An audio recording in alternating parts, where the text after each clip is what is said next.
You walk into the room and for a second, nothing has happened yet. Nobody has said a word. Nobody has looked at you sideways or pulled you into a conversation. It's just you standing there and 20 years of history sitting in the air like humidity. And before anyone says anything, something in you starts to shift. Your posture changes. Your voice gets ready to sound a certain way. Some part of you, without being asked, starts preparing to be a person you used to be. That shift is the entire code. Everything else is just details.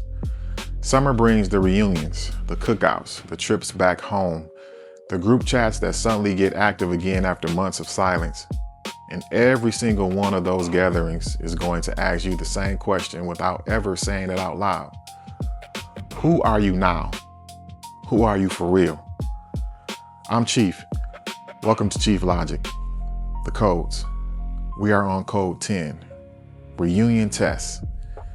There's a kind of gravity that exists in rooms full of people who knew you a long time ago. It's not malicious. Most of the time, nobody in that room is trying to do anything to you. But the room itself has a pull, and that pull comes from history. Every person in there has a version of you stored in their memory, and the moment they see you and see that stored version activates. They're not just seeing who you are right now, they're seeing who you were, layered underneath who you are now like a photo double exposed onto another photo. And here's what makes it complicated. Part of you remembers that version too. Your body remembers how you used to talk in that group. Your sense of humor shifts back toward old jokes. Your opinions soften or sharpen depending on what used to be the piece. None of this is conscious. It's closer to muscle memory. The room creates a gravitational pull back toward an old orbit, and most people don't even notice. Your body remembers how you used to talk in that group. Your sense of humor shifts back toward old jokes. Your opinions soften or sharpen depending on what used to keep the peace. None of this is conscious. It's closer to muscle memory. The room creates a gravitational pull back toward an old orbit, and most people don't even notice they have been pulled into it until they are already 3 jokes deep into a version of themselves they thought they left behind. This isn't about those people being bad for you. Some of them might genuinely be good people who you have grown past, and some of them might be exactly who you remember, just older.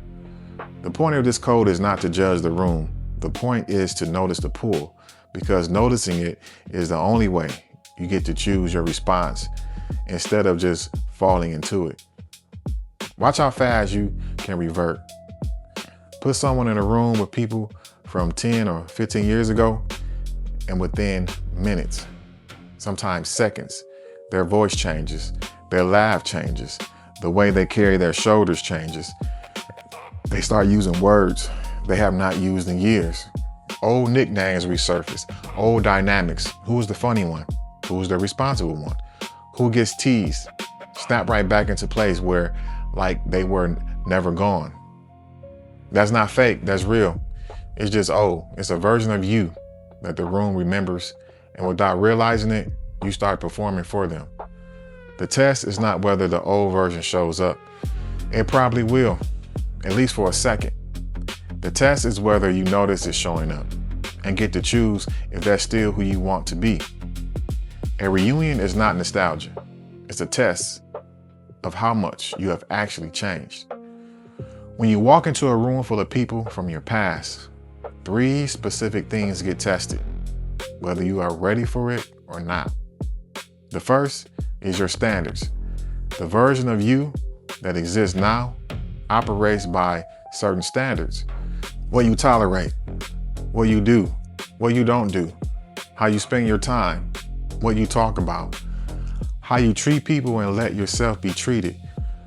The old room often operates by a different set of standards, ones that were in place back when those standards were formed together. The test is whether your current standards hold up under social pressure, or whether you quietly relax them for a few hours because enforcing them feels like making everyone uncomfortable. The second is your story. Everyone in that room has a story about you, and most of them have not updated it in years. To them, you are still the person who did that thing, who went through that phase, who was known for that one characteristic. The test is whether you let your outdated story define the interaction, agreeing with it, laughing along with it, going back into it, or whether you simply exist as who you are now and let their story catch up, or not. The third is your energy. Old rooms often run on old patterns of energy. Maybe the group thrived on drama, on gossip, on complaining, on a certain kind of competitive one-upping. The test is whether you can be in that room without absorbing that energy and bringing it back into your current life with you. Energy is contagious, and rooms with strong histories have strong pulls. None of these tests are about performing for anyone. They are about finding out in real time who you actually are when the old conditions are recreated. That information is valuable. Most people never get it because they spend a whole reunion performing. Everyone in that room has a story about you, about who you used to be. And most of them have simply not updated it. To some people, you are still the quiet one. To others, you are still the one who could not be trusted with something. To others, you are still the one who needed saving, or the one who always had it easier, or even maybe the one who never followed through. None of that has to be true anymore. But it will get said anyway, sometimes directly, sometimes just in the way people talk to you.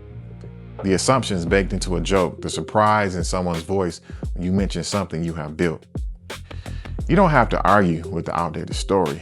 You don't have to defend who you are now to people determined to see who you were then. Just exist as if who you actually are. Let the gap between their story and your reality speak for itself. That gap is not your job to close in one conversation. Here's the part most people miss. The pull back toward the old version of yourself is not just social. It's also quietly a relief. Being the current version of yourself, the one who set boundaries, who is building something, who carries different standards now, takes energy. It requires you to be intentional, to think about before you react, to sometimes disappoint people in order to stay aligned with who you are becoming. The old version didn't require any of that.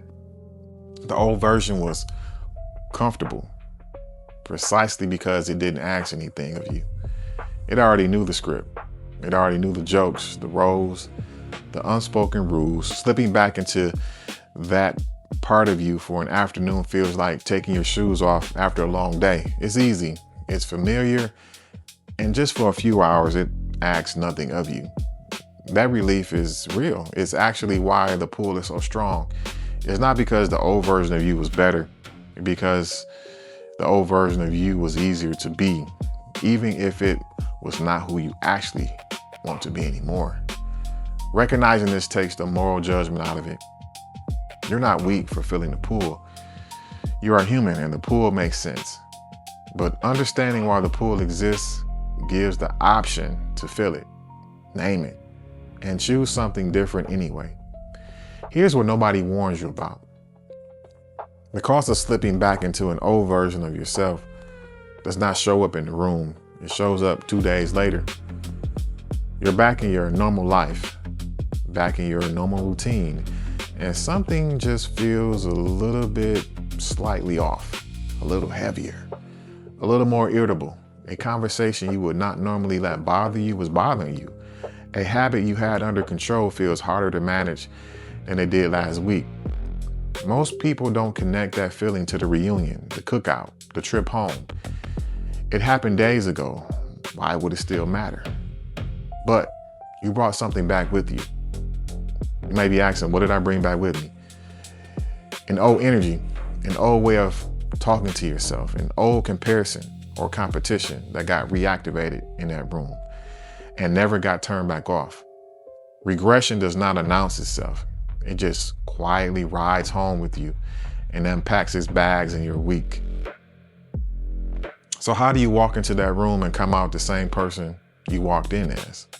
Well, first, decide before you arrive, not in the moment. When the pull is strongest and your decision making is competing with 20 years of muscle memory, decide ahead of time what matters to you, what you will and will not participate in, what kind of energy you are bringing, regardless of what energy the room offers you. Second, let there be a gap. You don't have to perform your growth, and you also don't have to hide it. If someone asks what you have been up to, answer honestly without over-explaining or downplaying.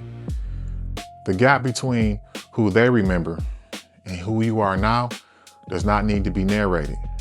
It will show up naturally in how you carry yourself, what you talk about, and what you no longer engage with. Third, stay curious instead of defensive.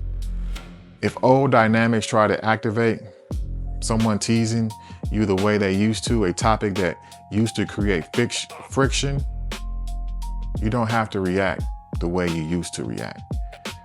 You can notice it happening and respond from where you are now instead of where you were then. Curiosity keeps you in the present. Defensiveness pulls you back into your old ways. And fourth, give yourself permission to leave early. Say less or engage less than people expect. You don't owe a room your full presence just because that room used to get it automatically. Showing up is not the same as surrendering. The goal is not to avoid these rooms. The goal is to walk through them as who you actually are and walk out the same way. You don't have to perform your growth, and you don't have to hide it. Just exist as who you are right now. If the room remembers someone else, let that be the room's memory to sort out, not your job to manage. You're not responsible for updating everyone's mental file on you. The version of you that walks into the room and walks out unchanged, still holding your standards, still carrying your current energy, still you. That is the version that passed the test. Not because you proved anything to anyone, but because you simply didn't need to. Summer is reunion season, the cookouts, the trips home, the group chats, waking back up. And every one of those moments is going to offer you the same invitation, quietly, without ever naming it. The invitation to become, for a few hours, someone you already grew past. You can decline that invitation without making a scene about it. You can be in the room, be kind, be present, and still be exactly who you are right now.